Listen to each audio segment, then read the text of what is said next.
Now for a film that's been 14 years in the making. Back in 2002, we told you how wild horses have been introduced to Kent to help with the countryside, and we've been watching them ever since.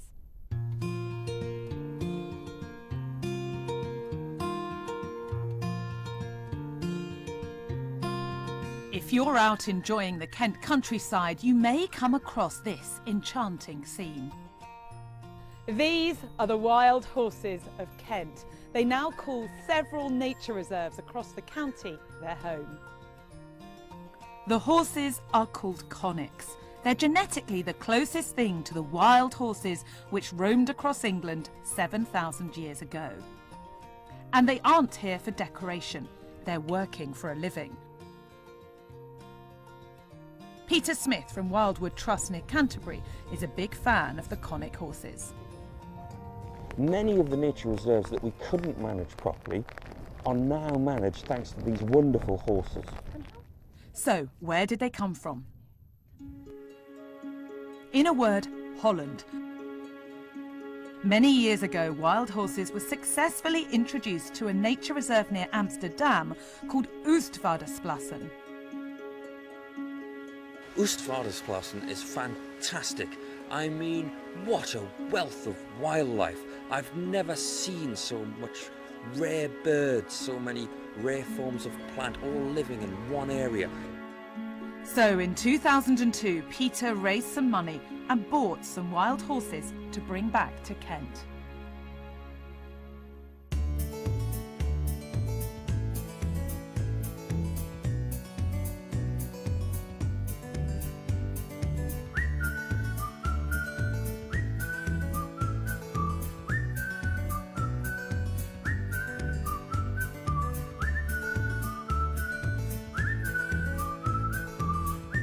The first ones were released in Stodmarsh near Canterbury.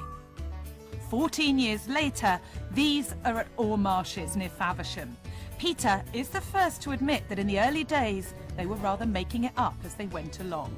And we just didn't know what we were doing. It was all new, it was exciting. You know, we were becoming cowboys instead of conservationists. This is how it works. If this land was left alone, the scrub would grow and it would eventually turn into woodland. But conservationists want to keep the land like this as a habitat for rare animals. It's too difficult and expensive to cut back the scrub with machinery, but wild horses will eat anything. They're stopping fields from scrubbing over and creating wetlands the natural way, providing a home for all sorts of wildlife. It's an example of what's becoming known as rewilding. Across the whole of the community of people who work in nature conservation, ecologists, academics, they're all coming to understand that rewilding is the future of nature conservation. The horses started off managing the wetland at Stodmarsh near Canterbury and Ham Fen near Sandwich. They then spread across the county. Nature evolved to live in harmony with the grazing of these horses, and then all the rare beasties, things that we think of incredibly rare, will have a place to live, and we can have them all back in our country. And it's not just Kent. Soon the horses were heading to pastures new across the border and into Sussex. For instance, the Brede Valley near Hastings.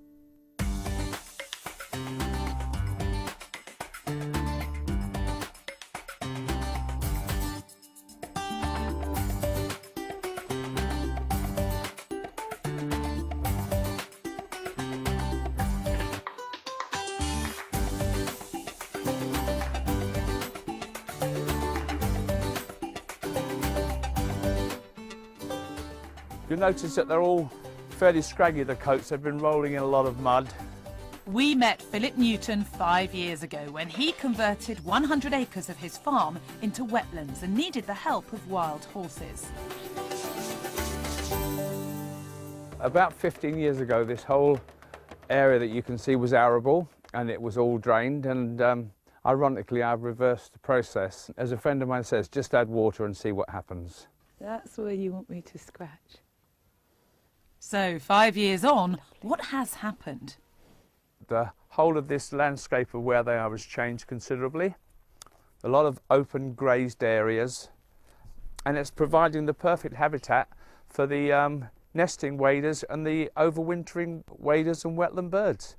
The habitat is nearly what I would consider to be exactly as required, the optimum. The word spread and many different conservation organisations became interested. Peter isn't in charge of some kind of coordinated rollout programme, but over the years the idea gained momentum and soon the horses set foot, or rather set hoof, all across the country.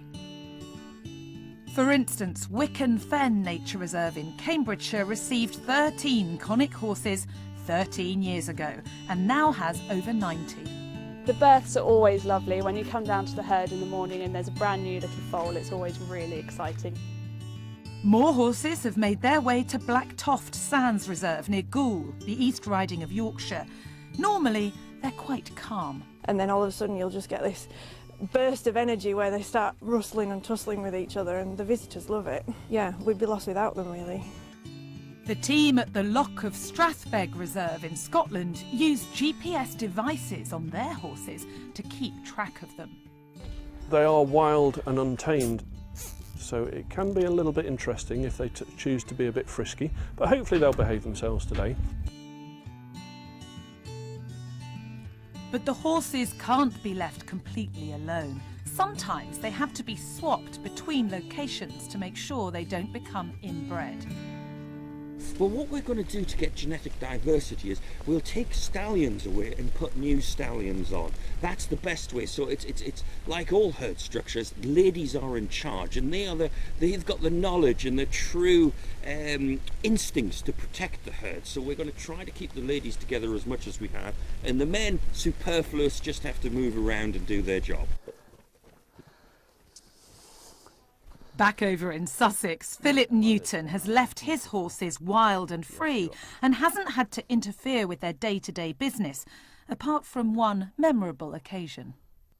The only time we've ever had a problem was when there was a serious flash flood and somebody on the train considered that they were stranded in the field, and the RSPCA lady turned up, police, fire and rescue, and it was pathetic. The horses could have swum if they'd wanted to, and yet these chaps turned up in dry suits, breathing apparatus. I was forbidden to go near them, and they just walked out. So that is how the wild horses are rewilding the countryside. Peter Smith hopes that this is the way nature will be preserved in the future.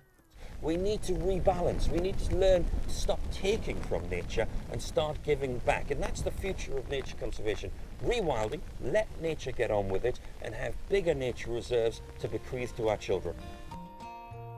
So, wild horses were in Kent 7,000 years ago, and at this rate, their relatives will be here in 7,000 years' time.